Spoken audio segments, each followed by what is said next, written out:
स्वयंसिद्धा, जागर तिच्या कर्तृत्वाचा.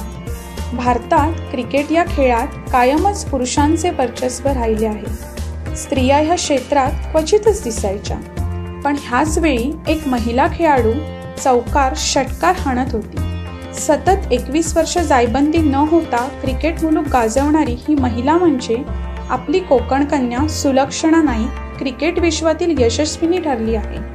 शिवछत्रपतींच्या पुरस्काराच्या मानकरी ठरलेल्या आणि विकेटकीपर म्हणून लिम्का बुक ऑफ रेकॉर्डमध्ये नोंद झालेल्या सुलक्षणा नाईक ह्या आज क्रिकेट क्षेत्रात येणाऱ्या मुलींसाठी आदर्शच आहेत. सध्या त्यांची क्रिकेट सल्लागार समितीत सदस्य म्हणून निवड झाली आहे. अशा या आपल्या कोकण कन्येला आमचा मानाचा मुजरा. तर आज ऐकूया क्रिकेटला आपले आयुष्य मानून आणि आयुष्यालाच क्रिकेट मानून मैदान गाजवणाऱ्या सुलक्षणा नाईक यांचा हा प्रवास. नमस्कार. हाय. मालवणी स्वागत, तुमचं खूप स्वागत आहे. थँक्यू. मी हेमंती वाई. ओके. तर as we all know cricket is a gentlemen's game. तर सर्वसाधारणपणे क्रिकेट म्हटलं की असं आठवतं की मुलं खेळतायत आणि जिथे पुरुषांचं वर्चस्व अधिक आहे, म्हणजे पटकन लक्षात येत नाही की एखादा मुलींचाच गेम आहे. तर आज आपण अशा एका उत्तुंग व्यक्तिमत्वाला भेटणार आहोत ज्यांनी आपली आवडच होती ती जपली आणि त्याला करिअर बनवलं. आणि नुसतं करिअर नाही बनवलं तर आपल्या मायभूमीच्या शिरपेचा पण मानाचा तुरा रोवला. आणि पूर्णत्वास पण नेलं. आणि भारतीय महिला क्रिकेटच्या टीम मध्ये ज्यांचं नाव आदराने आणि यष्टीरक्षणासाठी अगदी बिनदिक्कतपणे घेतलं जातं, अशा आजच्या लाडक्या स्वयंसिद्धा आहेत सुलक्षणा नाईक उर्फ गौरी ताई. ताई नमस्कार. नमस्कार. कशा आहात तुम्ही? मी मजेत. तुम्ही कशा आहात? आम्ही पण छान आहोत. तर ताई, आम्हाला तुमच्या क्रिकेटच्या प्रवासाबद्दल जाणून घ्यायला फार आवडेल. माझी सुरुवात म्हणजे आमच्या घरातच सगळे क्रिकेट खेळत होते. माझे बाबा, काका, माझे दोन्ही भाऊ. त्यामुळे आणि आमचं एक जे कॉलनी आहे आमची बँड्रामध्ये, तिथे पूर्ण ऍटमॉस्फिअर जे होतं, वातावरण सगळं क्रिकेटचं होतं. बाहेर खेळायला खूप जागा होती आम्हाला आणि घरात क्रिकेटचंच वातावरण असल्यामुळे मला कधी कोणी थांबवलं नाही क्रिकेट खेळण्यापासून. तर मी आधी मुलांमध्ये rubber ball, tennis ball, cricket खेळायची. तर कोणीतरी माझ्या वडिलांना सांगितलं, तुझी मुलगी चांगली खेळते, तिला मैदानावर पाठव. तर त्यांनी एकदम स्पोर्टिंगली त्यांनी मला नेलं शिवाजी पार्कला आणि त्यांनी मला एनरोल केलं क्लबमध्ये आणि मी तिथे प्रॅक्टिस करायला चालू झाली. तर फार सोपं होतं. आमच्याकडे काही असं जेंडर बायस किंवा मुली असं काहीच प्रॉब्लेम नव्हता मला कधीच, कारण का माझी आई पण ऍथलीट होती. तर त्यामुळे मला फार एनकरेजमेंट होती घरामध्ये. अच्छा.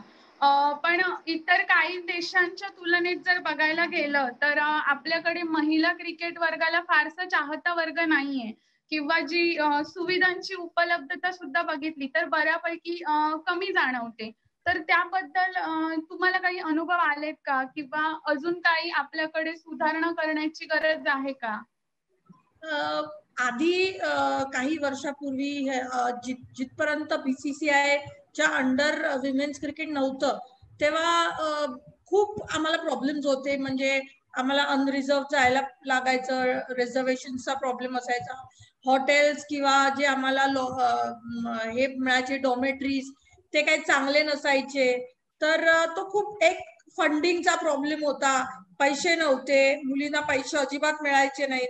तर असा भरपूर प्रॉब्लेम होता. 2008 नंतर हा प्रॉब्लेम खूप हळूहळू सॉल्व्ह होत गेला. म्हणजे फायनान्शियल जे कंडिशन्स होते ते BCCI आल्यानंतर आम्हाला खूप फॅसिलिटीज चांगल्या मिळायला लागल्या. म्हणजे जसं ग्राउंड, ट्रॅव्हलिंग, मग हॉटेल, सेफ्टीच्या दृष्टीने सगळ्या गोष्टी ना चांगल्या होत गेल्या. आणि तसा तुम्ही बघायला गेलं तर ग्रॅज्युअली मुलींचा परफॉर्मन्स पण तसाच चांगला होत जातोय आंतरराष्ट्रीय लेवलला. आपण आता 17च्या वर्ल्ड कप फायनलला होतो, नंतर T20च्या पण आता ऑस्ट्रेलियाला मुली फायनल खेळल्या. तर हळूहळू ग्रॅज्युअली तो परफॉर्मन्स पण मुलींचा तसाच वाढत चाललाय, चांगला होत चाललाय. आणि तुम्ही जसं म्हटलात की आमचा चाहता वर्ग जो आहे, आमची फॅन फॉलोईंग म्हणजे ती फार लिमिटेड आहे. ती लिमिटेड नाहीये ऍक्च्युली.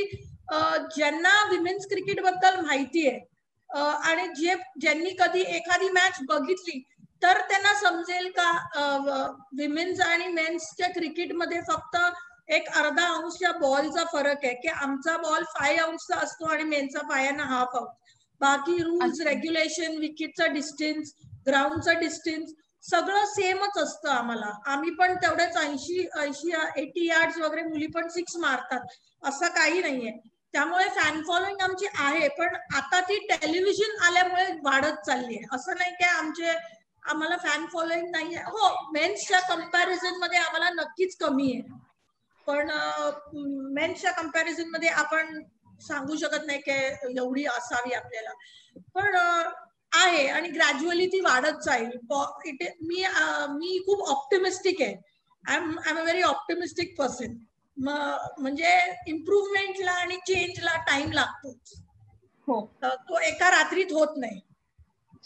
तुम्ही जेव्हा आता इंटरनॅशनल क्रिकेटसाठी जेव्हा बाहेर जाता तेव्हा एक तिथली वर्क प्लेस किंवा तिथे येणारे अनुभव आणि आपल्याकडे खेळताना आलेले अनुभव म्हणजे ऍटमॉस्फिअर बद्दल किंवा तिथल्या परिस्थितीबद्दल, तर ह्यात काही फरक जाणवतो का?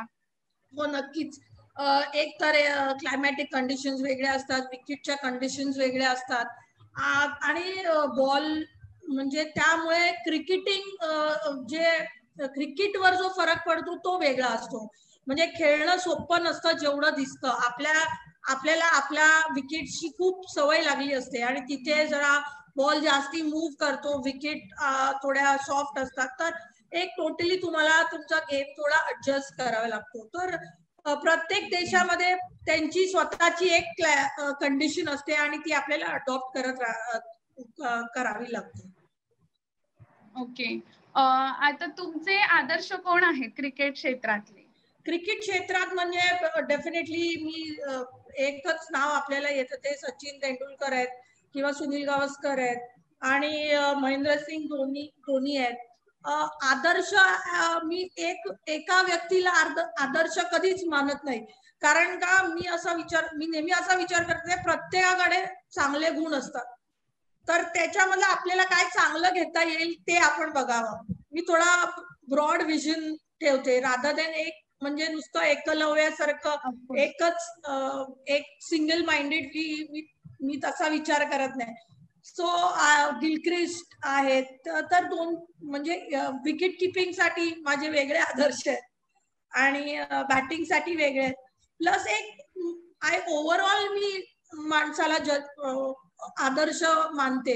म्हणजे नुसतंच तुम्ही चांगलं क्रिकेट किंवा होऊन चालत नाही, तुम्ही एक चांगला माणूस होणं फार जरुरीचं आहे. तुमचा एक कॉन्डक्ट, तुम्ही काय एक्झाम्पल सेट करतात यंगस्टर्स साठी, त्या सगळ्या गोष्टी खूप इम्पॉर्टंट आहे. तुम्ही स्वतःला कॉन्ट्रोवर्सीच्या बाहेर किती ठेवता आणि तुमचं सक्सेस कसं तुम्ही हँडल करतात, हे पण फार इम्पॉर्टंट आहे आजच्या क्रिकेटच्या काळामध्ये.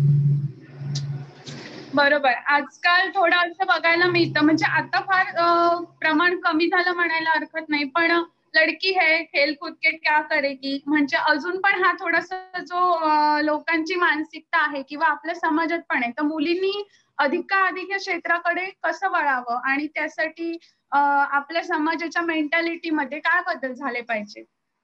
समाजाच्या मेंटॅलिटीमध्ये बदल जर तेव्हाच होईल, पूर्ण समाज मी बदलू शकत नाही किंवा आपण एकत्र बदलू शकत नाही.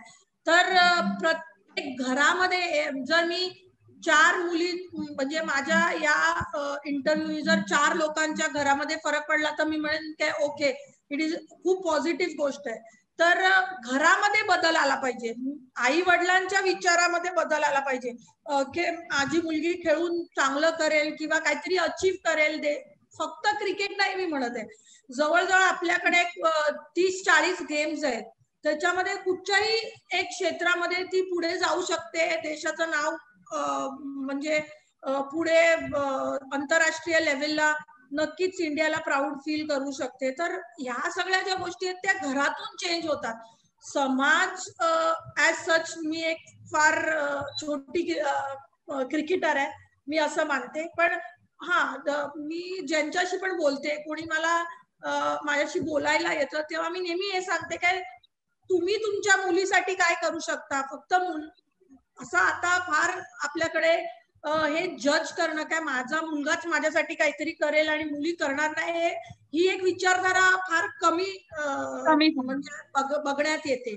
पण तरी आपल्याकडे गावाकडे जरा थोडी लोक ऑर्थोडॉक्स आहेत, पण तरी आता ते कमी झालंय. म्हणजे मी कोकणातले, आम्ही कोकणात जातो तर एज्युकेशनला खूप इम्पॉर्टन्स दिलं जातं त्या बाजूला, तुम्हाला माहिती असेल तर. खेळ म्हणून नाही, पण ऍटलीस्ट एज्युकेशन म्हणून तरी आपण आपल्या मुलींना जर शिक्षण दिलं तर त्या स्वावलंबी होऊ शकतात. तर ते खूप इम्पॉर्टंट आहे की financial independence, that is to empower त्यांना, म्हणजे आपल्या पायावर उभं राहता आलं पाहिजे. कारण का कधी खराब टाइम कधी कोणाला सांगून येत नाही, ते कधीही येऊ शकतं. तर त्यावेळेला ती तिच्या पायावर उभी राहिली पाहिजे, हे इम्पॉर्टंट आहे. फक्त खेळात नाही तर प्रत्येक क्षेत्रामध्ये ते इम्पॉर्टंट आहे. थोडक्यात खेळ करिअर बनू शकतो हे सुद्धा समजण्याची मानसिकता असणं गरजेचं आहे. आणि नक्कीच खेळाने जॉब मिळतो आणि तुमचं एक लाईफ कम्प्लिटली सेट होतं. आणि तुम्हाला ऑन द अदर हँड तुम्हाला एवढं तुमचं नाव मोठं होतं समाजात, हे पण खूप इम्पॉर्टंट आहे खेळाने. पण एज्युकेशन तर तुम्हाला लागतंच पुढे जायला, तुम्हाला एक लाईफला तुमच्या वळण लागतं जर तुम्ही एज्युकेटेड आहात तर. बरोबर. आता खेळाडू म्हटलं की हार जीत येतेच. त्यात तुम्ही आता बीसीसीआयच्या क्रिकेट ऍडवायझरी कमिटीवर आहात, तेव्हा काही डिसिजन्स घ्यावे लागतात किंवा एखादी जिंकल्यानंतरचा आपल्याला खूप आनंद असतो किंवा हरल्यानंतरचं थोडंसं दुःख असतं, तर हे सगळं मॅनेज करून त्याचा समतोल कसा राखायचा? नाही, हा जो आता बोर्डाचा जॉब आहे तो टोटली वेगळा आहे. तो मला फार प्रोफेशनली हँडल करावा लागतो. ऑन द अदर हँड जे आपले इमोशन्स आपल्या टीमसाठी असतात ते कधी चेंज होणार नाही. तुम्ही खेळा, तुम्ही नका खेळू. कधी पण मुली खेळत असणार, इंडियन टीम खेळत असणार, मेन्स अंडर 19 कुठची, म्हणजे मुंबई रणजी म्हणा, तुम्ही मॅच चालू असेल किंवा मुंबई इंडियन्स खेळत असेल, तुमचे इमोशन्स कधी चेंज होऊ शकत नाही. हो, पण तुम्हाला ते एक प्रोफेशनलिझम आणि इमोशनचा बॅलन्स ठेवता आला पाहिजे. बरोबर आहे. मग आतापर्यंतच्या तुमच्या खेळामधला तुमचा एखादा अविस्मरणीय अनुभव कोणता आहे? आम्ही टेस्ट मॅच इंग्लंडमध्ये जिंकलेलो पहिल्यांदा. तो एक फार काय बोलतात व्हेरी अनफॉरगेटेबल मोमेंट होता आमच्यासाठी. कारण का फर्स्ट टाइम इंग्लंडमध्ये जाऊन इंग्लंडच्या अगेन्स्ट टेस्ट सिरीज आम्ही जिंकलेलो. So it was a very proud moment. आणि world cup, T20 world cup 2010 ला आय थिंक जो मी वुमेन ऑफ द मॅच होती एका मॅचला. आणि त्या वर्ल्ड कपला I was in good nick, मी रन्स मध्ये होती. सो हे चांगले अनुभव आहेत, ते आयुष्यभरासाठी राहणार. आणि तुम्ही आतापर्यंत एवढा प्रवास यशस्वीपणे केला, तर तुम्हाला अप्स अँड डाऊन्स आले असतील किंवा इकॉनॉमिकली, आता क्रिकेट म्हटलं की इकॉनॉमी स्ट्रॉंग असावी लागते असं एक हे आहे, तर त्याला तुम्ही कसं काय फेस केलं? मी ऑनेस्टली सांगायचं, मी एक मिडल क्लास फॅमिली मधनं होती. तर तेव्हा माझे फक्त वडील, माय फादर, माझे जे वडील आहेत ते फक्त अर्निंग मेंबर होते आणि माझे 2 मोठे भाऊ होते. पण फायनान्शियली जे असतं ना, ती तुमची फायनान्शियल कंडिशन आयुष्यात कधी सेम राहत नाही, ती चेंज होत राहते. पण हो, क्रिकेट एक एक्सपेन्सिव्ह गेम आहे. तुम्ही एक फुटबॉल घ्याल आणि म्हणजे 5-7 22 लोक एका फुटबॉल मध्ये खेळू शकतात. 300 रुपयाचा एक फुटबॉल येतो. पण क्रिकेटचं तसं नाहीये. बॅट आता खूप महाग आहेत, ग्लव्स सगळंच खूप महाग आहेत, बूट लागतात तुम्हाला. तर it is a very expensive game आणि तुम्हाला फायनान्शियल सपोर्ट लागतोच. सो पण मला तसा काय तेवढा प्रॉब्लेम नाही आला. कारण का माझे मोठे भाऊ दे वर व्हेरी सपोर्टिव्ह, माझे वडील सपोर्टिव्ह होते, आई सपोर्टिव्ह होती खूप. तर मला तसं काय प्रॉब्लेम आला नाही, फारसा फरक नाही पडला. आणि मी 18व्या वर्षी मी रेल्वेला मला जॉब लागला. तर हा, तर त्यामुळे मी सॉर्ट ऑफ इंडिपेंडेंट फार लवकर झाली. फायनान्शियल मला एक पॉकेट मनी सारखं ऑलरेडी आय वॉज अर्निंग. तर मी जेव्हा कमवायला लागलेली तर माझा क्रिकेटचा जो खर्च होता तो मी करायची. त्याच्यामुळे माझ्या घरच्यांना म्हणजे तेवढं बर्डन नव्हतं काय, म्हणजे ही काय करेल. मला जॉब खूप लवकर लागलेला. ओके. आणि खेळाडू म्हटलं की तुमच्या आयुष्यात किंवा रादर आजकाल प्रत्येकाच्याच आयुष्यात फिटनेसला खूप महत्व आहे. म्हणजे आत्ताची जी कोविडची कंडिशन चालली, कोविड पॅन्डेमिक, त्याच्यामध्ये सुद्धा आपण असं म्हणू शकतो की your fitness is your fitness showing your good health. तर मग तुम्ही काय आताच्या मुलींसाठी किंवा लोकांसाठी काय सल्ला द्याल? फिटनेस कसा मेंटेन करायचा किंवा त्यासाठी काय करायचं? मेहनत करायची, फक्त फार सोपं आहे, मेहनत करायची.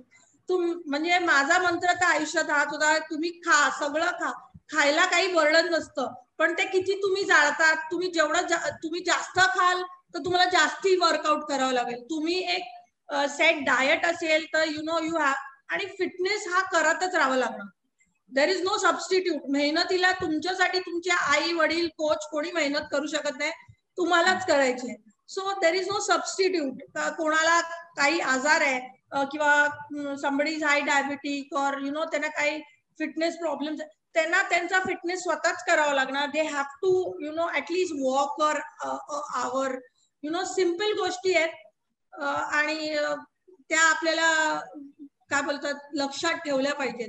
त्या इम्पॉर्टंट आहे. आपण त्याला इम्पॉर्टन्स थोडा कमी द्यायचो आधी. मला वाटत नाही आता कोणीही फिटनेसला असं कोणीही मला भेटलेलं नाहीये आता जो फिटनेसला इम्पॉर्टन्स देत नाही. कारण का प्रत्येकाला माहिती आहे फिटनेस किती इम्पॉर्टंट आहे. आणि हे IPL तुम्ही बघाल ना तर फॉरेन प्लेयर्सचे जी फिटनेस लेवल बघितल्यावर आपल्याला कळतं काय आपल्याला कुठे पोचायचंय. म्हणजे डोमेस्टिकचे आपले जे प्लेयर्स आहेत त्यांना कळतं की मला जर वरच्या लेवलला खेळायचंय, मला जर आंतरराष्ट्रीय लेवलला खेळायचंय, मोठ्या लीग मध्ये खेळायचं, तर माझा फिटनेस कसा असला पाहिजे. मग जेव्हा आपण खेळतो, आपली मॅच चालू असते, स्पेशली दुसऱ्या देशासोबत मॅच चालू असते, तेव्हा थोडंसं दडपण वगैरे असतं का की आपल्याला प्रूव्ह करायचं आहे, जिंकायचंच आहे? आणि तुम्हाला मुलगी म्हणून कोणते मग फिजिकल चॅलेंजेस येतात का खेळताना? मुली म्हणून आपल्याला थोडेफार फिजिकल चॅलेंजेस जे असतात ते असणारच, पण ते तुम्हाला ओव्हरकम करून खेळायचंच आहे. आम्ही कधीच विचार केला नाही काय मी मुलगी आहे आणि आज मला काही प्रॉब्लेम आहे म्हणून मी खेळू शकत नाही वगैरे, असं काही नाही. एकदा तुम्ही मैदानावर उतरलात ना का ते सायकोलॉजिकली ते तुमच्या डोक्यातून निघून जातं आणि तुमची बॉडी तुम्हाला नक्कीच तेवढा साथ देते. आणि म्हणजे आपण विचार करत नाही की म्हणजे मला काही प्रॉब्लेम आहे किंवा म्हणजे मी मुलगी आहे असा आजपर्यंत मी तरी विचार केला नाही.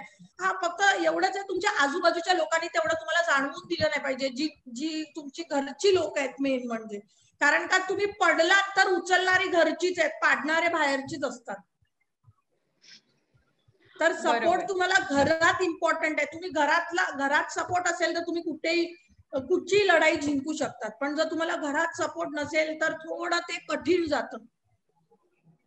अच्छा, तुमचा सगळ्यात प्राऊड मुवमेंट आतापर्यंतचा? माझा प्राऊड मुवमेंट मी ज्या वेळेला फर्स्ट टाइम इंडिया रिप्रेझेंट केलं तो माझ्यासाठी सगळ्यात प्राऊड मुवमेंट होता. कारण का त्या मोमेंट नंतर मी एक इंडिया प्लेअर असणार होती आयुष्यभरासाठी. ते तुमच्याकडनं कोणी घेऊ शकत नाही. एकदा तुम्ही इंडियन टीम साठी खेळतात, तुम्ही एक आयुष्यभरासाठी एक इंडिया तुम्ही देशासाठी रिप्रेझेंट केलं आहे, हे तुम्हाला पूर्ण जन्मभर तुमच्यासाठी तुमच्या बरोबर राहतं. त्याच्यापेक्षा मोठा मोमेंट मला वाटत नाही कुठचा असतो. अचीवमेंट्स तर येतच राहतात, अप्स अँड डाऊन्स लाईफ मध्ये चालतच राहतात. ते कसं चेंज होत राहतं लाईफ, तसं वेळ बदलतो तसं आपल्याला ते एक्सेप्ट करायचं आणि पुढे जायचं. आणि मला आता असा एक प्रश्न विचारायचा आहे की शहरांच्या तुलनेमध्ये गावात थोडं खेळाला कमी महत्व म्हणजे तशा सोयी उपलब्ध नसतात. आता क्रिकेट बद्दल बोलायचं झालं तर तिकडे क्रिकेटच्या अकॅडमीज आहेत किंवा कोचिंग असतात, तर गावात ह्या गोष्टी उपलब्ध होत नाही. आणि इथल्याही मुलांमध्ये टॅलेंट असतं, छानपैकी क्रिकेट खेळत असतात, पण त्यांना जास्त मार्गदर्शन मिळत नाही. तर मग त्याच्यासाठी काय करता येईल किंवा तसे काही विचार आहेत का? तसं तुम्ही जे बोलतायत ते बरोबर आहे. कारण का आपण जर फक्त महाराष्ट्राला धरून घेऊ तर आपल्याकडे मराठवाडा किंवा कोकण या पट्ट्यावर ग्राउंड एकतर कमी आहेत.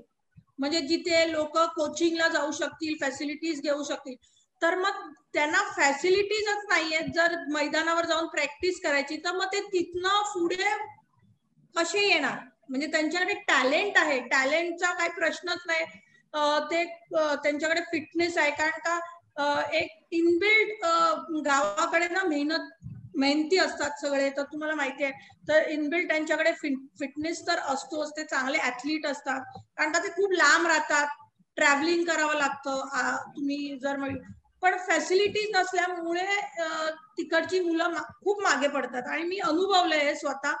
तर त्याच्यासाठी डेफिनेटली आता तिथे गव्हर्नमेंट काहीतरी सपोर्ट करेल. त्याच्यानंतर मी विचार केलेला एक अकॅडमीचा वगैरे, पण ते होऊ शकलं नाही. कारण का तिथे फार डिफिकल्ट सिच्युएशन्स फार डिफिकल्ट होत्या, त्यामुळे इट डिडंट हॅपन. पण होतं माझ्या डोक्यामध्ये की आम्ही कोकणातले असल्यामुळे एक कोकणामध्ये असं काय करायचं. कारण का तिथे खूप मुलं टॅलेंटेड आहे पण पुढे येत नाहीत म्हणून. ओके. आणि मुलींसाठी, आत्ताच्या मुलींसाठी एक खेळाडू म्हणून तुम्ही काय मार्गदर्शन कराल? खेळाडू म्हणून मी एवढंच मार्गदर्शन करू शकते की त्यांनी मेहनत केली पाहिजे आणि आपण पॉझिटिव्ह राहिलं पाहिजे. कारण का मेहनतीला एक तर काही सबस्टिट्यूट नसतो. आणि त्यांनी ऍट द सेम टाइम एज्युकेशनला पण तेवढं महत्व दिलं पाहिजे. असं नाही झालं पाहिजे आम्हाला फक्त खेळायचंय आणि लिहिता वाचता पण येत नाही, असं नाही झालं पाहिजे. कारण का जेवढं तुम्ही एज्युकेशन तुमचं चांगलं असेल ना, तेवढं तुम्ही इंटेलेक्च्युअली विचार करतात. थोडा अभ्यास असेल ना तर पटापट तुम्हाला गोष्टी तुम्हाला समजायला सोप्या जातात. समजा क्रिकेट कारण का क्रिकेटमध्ये कसं तुम्हाला कॅल्क्युलेट तर करावं लागतं. ऍव्हरेज कॅल्क्युलेट, स्कोरबोर्ड चाललाय, टीम चे सिच्युएशन काय आहे, जर जिंकायचं असेल तर किती ऍव्हरेज ठेवून मला खेळायचंय, एवढे ओव्हर उरलेत, हे सगळं तुम्हाला एक कॅल्क्युलेशन. मॅथ्स तर त्याच्यामध्ये येतच.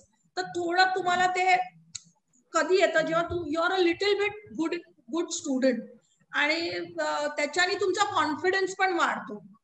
का तुम्हाला इंटरॅक्ट करता येतं लोकांबरोबर. नाही तर जर तुम्ही एज्युकेटेड नसाल तर तुम्हाला थोडा प्रॉब्लेम होतो. एक कॉन्शियसनेस होतो, माणूस एक कॉन्शियस होतो की मी समोर जाऊन समोरच्याला कसं विचारू, माझ्या सरांची कसं मी हे कॉन्व्हर्सेशन करू, या सगळ्या गोष्टी असतात. तर मला तरी वाटतं की खेळ तर आहेच पण एज्युकेशन पण साइड बाय साइड कंटिन्यू ठेवलंच पाहिजे. कारण का एज्युकेशन कधीही वेस्ट जात नाही.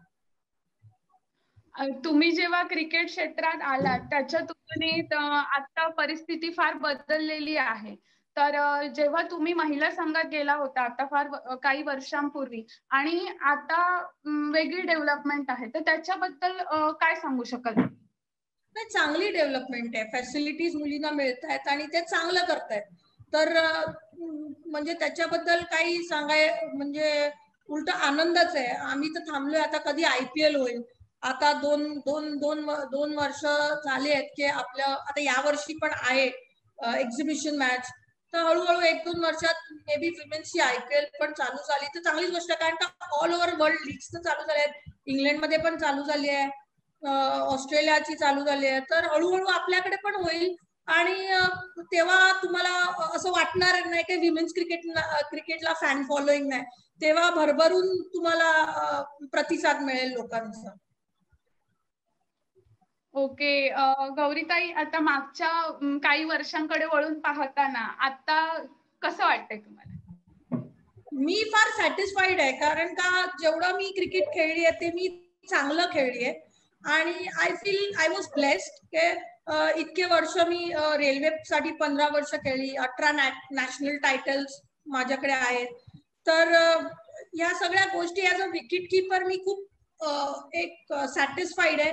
कारण का माझ्या जेवढं पण माझे टीममेट्स आहेत त्यांनी माझ्यावर खूप प्रेम केलंय, त्यांनी मला खूप सपोर्ट केलाय माझ्या करिअरमध्ये आणि अजूनही सगळ्यांशी माझं चांगलं आहे. सो मला फार चांगल्या मेमरीज आहेत लाईफमध्ये. जे क्रिकेटिंग मेमरीज आहेत माझ्या खूप चांगल्या आहेत. आणि डेफिनेटली ह्याच्या पुढे कधीतरी आपल्याला थांबावं लागतं, का आपण आयुष्यभर खेळू शकत नाही. तो रोल चेंज आपल्याला ग्रॅज्युअली करावा लागतो आणि तो आपण किती करतो हे इम्पॉर्टंट आहे. माझ्यासाठी हे इम्पॉर्टंट होतं की मी एका चांगल्या रीतीने बाहेर जावं. जेव्हा टीमला माझी जरूरत आहे आणि मी परफॉर्म करते आणि I am the best performer, त्यावेळेला I step down. At that time मी माझी रिटायरमेंट अनाऊन्स करणं. तर मला वाटतं मी त्याच टायमाला ती केली.